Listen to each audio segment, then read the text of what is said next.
Alkitab dengan singkat, saudara, sebetulnya mengajak kepada kita melihat sebenarnya dua hal penyimpangan diri setelah manusia itu jatuh dalam dosa. Yaitu terlalu meninggikan diri sendiri, sombong, congkak.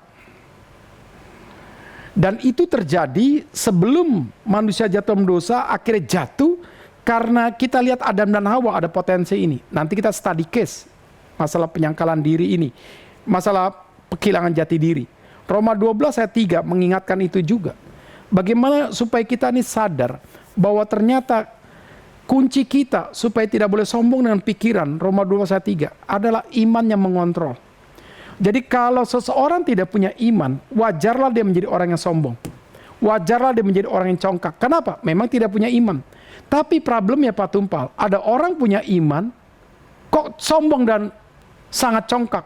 Nah inilah iman yang semu.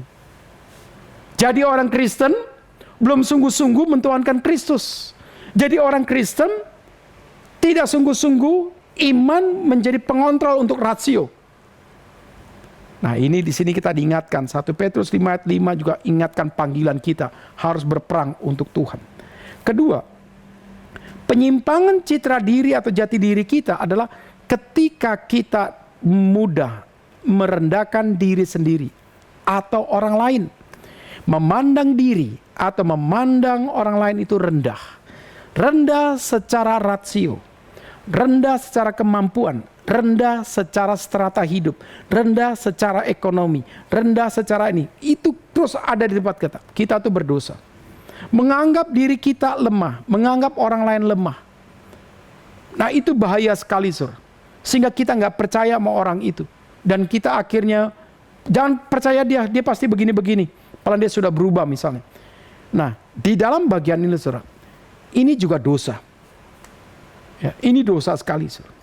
Memandang diri atau orang lain tak berharga. Jadi dianggap, oh golongan ini, orang lulusan ini, dari daerah ini, pasti orang tidak penting. Wah, belum tentu, Saudara. Belum tentu.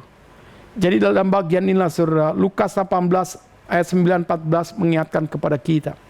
Doa orang Farisi dan pemungut cukai. Orang Farisi selalu menganggap pemungut cukai ini adalah strata yang paling rendah.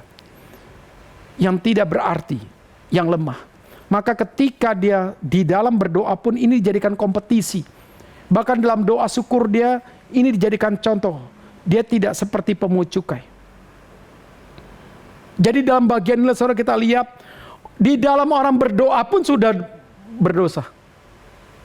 Jadi jangan anggap bahwa orang pergi ke gereja adalah orang-orang suci. Dalam Lukas 18, Yesus mengatakan orang berdoa justru adalah orang berdosa.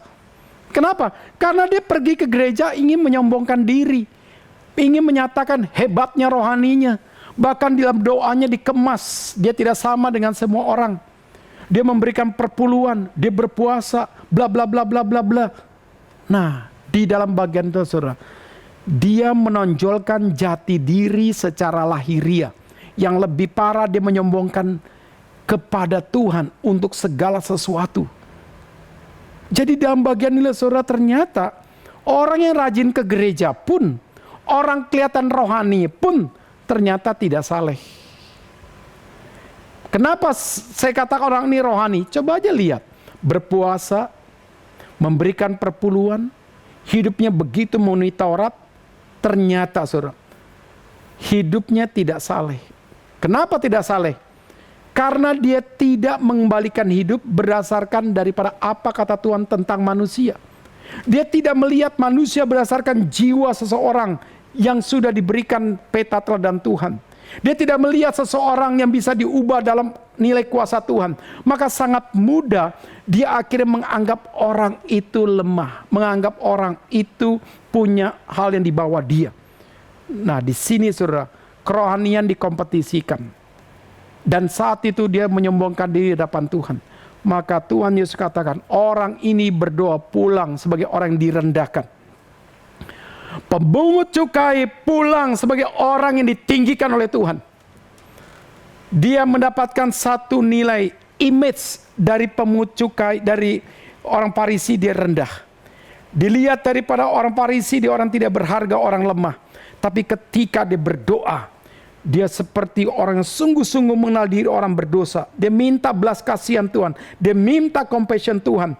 Ternyata dia pulang sebagai orang yang dibenarkan. Nah, di dalam bagian ini saudara kita lihat saudara. Ini intinya saudara. Jadi terlalu meninggikan diri. Sombong dan congkak. Terlalu mudah menganggap diri lemah, orang lain lemah. Ini juga masalah.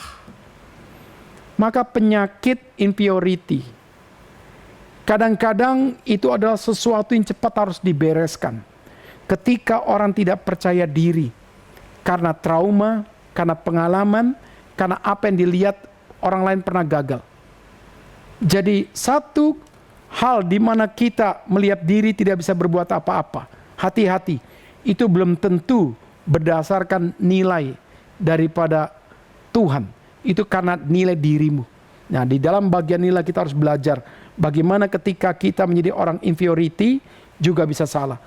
Merasa orang menjadi superiority juga menjadi salah. Kenapa? Kepercayaan diri yang berlebihan. Nah, di dalam bagian ini saudara, mari kita mendalami semua lebih jauh lagi.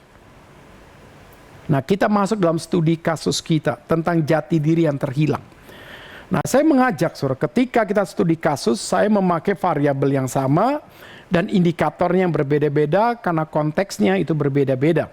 Yang pertama kita akan belajar dari kasus kejatuhan Adam dan Hawa yang tadi kita lihat, yang tadi kita pelajari juga. Kita lihat.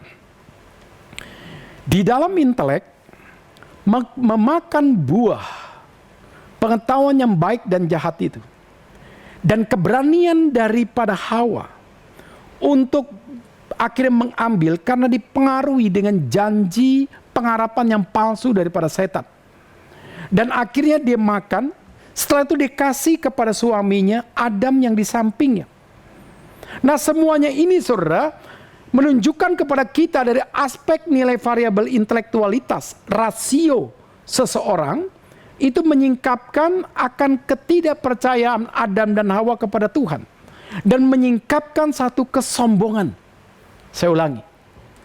Jadi kejatuhan Adam dan Hawa, keberanian untuk mengambil buah pengetahuan yang baik dan jahat karena bujuk rayu daripada setan, ini adalah pengharapan yang palsu. Jadi saat itu saudara, mereka kehilangan jati diri dalam aspek nilai intelektualitas. Yang harusnya melalui rasio kita memuliakan Tuhan. Justru sekarang dengan rasio mereka melawan perintah Tuhan. Dan disitulah mereka menjadi orang yang sombong. Kedua, Adam dan Hawa dalam konteks ini, mereka kehilangan kehendak. Yang harusnya kehendak itu menyatakan kebesaran Tuhan. Kehendak itu harusnya sungguh-sungguh menyatakan nilai submisif mereka, ketaatan mereka dengan total kepada Tuhan. Maka ketika kehendak akhirnya memakan, ini semua sebagai keinginan untuk menjadi seperti Allah. Karena setan berbicara, makan saja buah itu, nanti kamu seperti Tuhan, tidak mati. Nah, jadi dalam bagian ini saudara, kita melihat bahwa untuk menjatuhkan jati diri seorang, untuk menghilangkan jati diri seorang, yang pertama yang dirusak itu rasionya, cara berpikirnya. Jadi ada self image dia. Setelah itu ditanamkan satu keinginan yang kuat, terus dirayu-rayu, terus dirayu. Ya, saya tanya saudara, engkau misalnya lagi jaga diri, tidak boleh makan daging. Apalagi pasti depanmu tuh daging babi misalnya. Ya kan? Entah itu saksang, panggang, ya kan? Manis yang merah atau apa gitu. Terus saya tanya, waduh, engkau rasanya ingin mau makan. Tapi engkau ingat, aduh, lagi diet. Tapi engkau terus di situ. Saya tanya, menang atau kalah kamu? Pasti kalah. Kenapa, saudara? Engkau masih ada di situ terus orang makan kiri kanan kata, aduh enak banget ya, lezat, enak ya. Terus engkau lihat gitu terus, lihat, keinginanmu terus. Orang lain tuh, wih enak ya, pedesnya tepat terus gitu. Waduh. Saat itulah saudara ingat daging ini lemah, roh itu penurut. Engkau jatuh tidak? Jatuh. Saya tidak katakan makan babi itu dosa, bukan. Tapi makan babi yang berlebihan, terlalu boros, itu jadi dosa. Iya. Ya. Jadi bukan babinya yang salah. Kitanya yang nafsunya yang salah. Akhirnya kita berlebihan. Maka banyak uang kita jadi boros ketika kita berbicara makan yang terlalu berlebihan. Bisa. Nah, kembali lagi saudara dalam bagian ini. Jadi hati-hati dengan keinginan. Tapi keinginan ini bisa dikalahkan dengan iman.